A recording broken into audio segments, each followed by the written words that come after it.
किसी समय की बात है। एक विशाल और संपन्न राज्य में एक सुंदर और बहादुर राजकुमारी रहती थी। उसके पास हर वो सुख सुविधा थी जिसकी कोई कल्पना भी नहीं कर सकता है।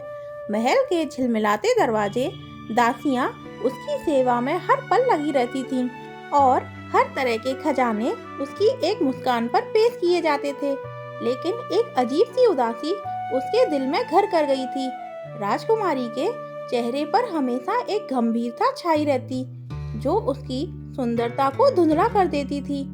हर दिन उसे ये सवाल सताता, क्या मेरे जीवन का यही मकसद है? ये सारा ऐश्वर्य और सुविधाएं क्यों मुझे खुशी नहीं दे पा रही हैं?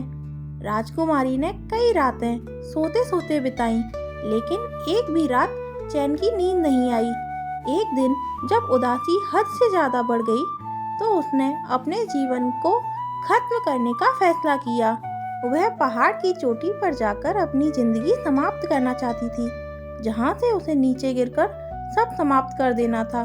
जैसे ही वह पहाड़ की ओर जाने लगी, रास्ते में उसने देखा कि एक बूढ़ा व्यक्ति कुछ कुत्तों को खाना खिला रहा था। बूढ़े के चेहरे पर शांति और सुकून की चमक थी, मानो वह दुनिया के सबसे खुश इंसान हो। राजकुमारी हैरान रह गई। उसकी आंखों में जिज्ञासा बढ़ने लगी। आखिर इस वृद्ध के पास ऐसा क्या है जो इसे इतना खुश रखता है? राजकुमारी ने अपने घोड़े को रोककर उससे पूछा, बाबा, आपके पास तो कुछ भी खास नहीं दिखता, फिर भी आप इतने खुश कैसे हैं? वृद्ध मुस्कुराया और धीरे से बोला, राजकुमारी जी, कुछ समय पहले तक मैं भी जीवन से हार चुका था। मेरी पत्नी और बच्चे एक दुर्घटना में मारे गए थे। उनको खोना मेरे लिए सबसे बड़ा दुख था और मैं जीना ही नहीं चाहता था। एक दिन जब मैंने अपनी जिंदगी खत्म करने का फैसला किया, तभी रास्ते में एक कुत्ते का छोटा सा बच्चा मेरे पीछे पीछे आ गया। मैं उसे नजरअंदाज करता रहा, लेकिन वो मेरी परछाई की तरह मेरे पीछे दौड़ता रहा। आखिरकार मैं अपने घर पहुंचा और दरवाजा बंद कर दिया, लेकिन जब मैंने खिड़की से देखा तो वह बच्चा ठंड से कांप रहा था। वृद्ध की आंखें भर आईं, लेकिन उसकी मुस्कान कायम रही। उस छोटे से कुत्ते के दुख को देखकर मेरे अंदर कुछ जागा। मैंने उसे अंदर बुलाया, उसे कंबल में लपेट दिया और थोड़ा दूध पिलाया।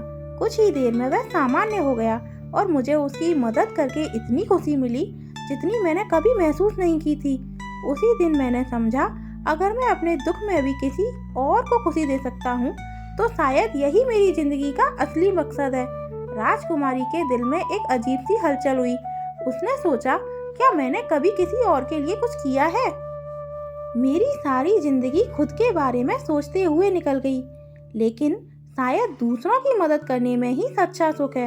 उसने वृद्ध से विदा ली और अपने महल लौट आई। उस रात पहली बार उसने अपने कमरे की खिड़की से बाहर देखा, जहां जीवन चल रहा था। लोग संघर्ष कर रहे थे और उसने महसूस किया कि उसकी उदासी का कारण उसकी अपनी निष्क्रियता थी। अगली सुबह राजकुमारी ने गरीबों की मदद करने का फैसला किया। उसने अपने खजाने का एक बड़ा हिस्सा गरीबों में बांटा, जरूरतमंदों के लिए भोजन और चिकित्सा सेवाएं उपलब्ध कराईं। समय के साथ उसने महल में एक आश्रय घर भी बनवाया, जहां हर कोई मदद मांग सकता था। अब राजकुमारी पहले से कहीं ज्यादा खुश थी। उसकी उदासी और खालीपन गायब हो चुका था।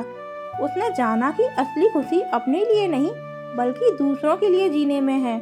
असली सुख हमें अपने लिए चीजें इकट्ठा करने से नहीं मिलता, बल्कि दूसरों की मदद से मिलता है। जीवन में सच्चा आनंद दूसरों को खुशी देने में है। जब हम अपने दुखों के बावजूद किसी और के जीवन में उजाला लाते हैं, तभी हमें अपने जीवन का असली मकसद समझ में आता है। कहानी अगर अच्छी लगी हो तो प्लीज़ हमारी वीडियो को लाइक करें, चैनल को सब्सक्राइब करें और बेल आइकन को प्रेस करें।